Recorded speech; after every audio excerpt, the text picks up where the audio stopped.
மூவிஸ்ல மட்டும் தான் green screen use பண்றாங்கன்னு நினைக்காதீங்க. நார்மல் வீடியோஸ்ல ஏன் ரீல்ஸ்ல கூட கிரீன் ஸ்கிரீன் யூஸ் பண்றாங்க. பேக்ரவுண்ட் ரிமூவலுக்காக மட்டும் கிடையாது.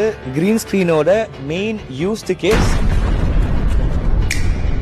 ரொம்ப பேசிக் எக்ஸாம்பிள். ஸோ இந்த மாதிரி யூடியூப் அண்ட் வேரியஸ் வெப்சைட்ஸ்ல இப்படி green screen effects, green screen transitions, green screen animations, green screen memes நிறைய இருக்கு. பயப்படாதீங்க, everything about green screen master பண்ண போறோம். அதுக்கு I'm gonna give you this. Green ஸ்கிரீன்னா என்ன அண்ட் அதை எப்படி யூஸ் பண்ணணும், கிரீன் ஸ்கிரீன் பத்தி என்னெல்லாம் தெரிஞ்சுக்கணுமோ எல்லாமே இந்த ஒரு பிடிஎஃப்ல தரப்போம். Both mobile and PC editors இந்த பிடிஎஃப் உங்களுக்கு வேணும்னா எங்களை ஃபாலோ பண்ணிட்டு கமெண்ட் கிரீன் இந்த பிடிஎஃப் உங்க பர்சனல் மெசேஜ்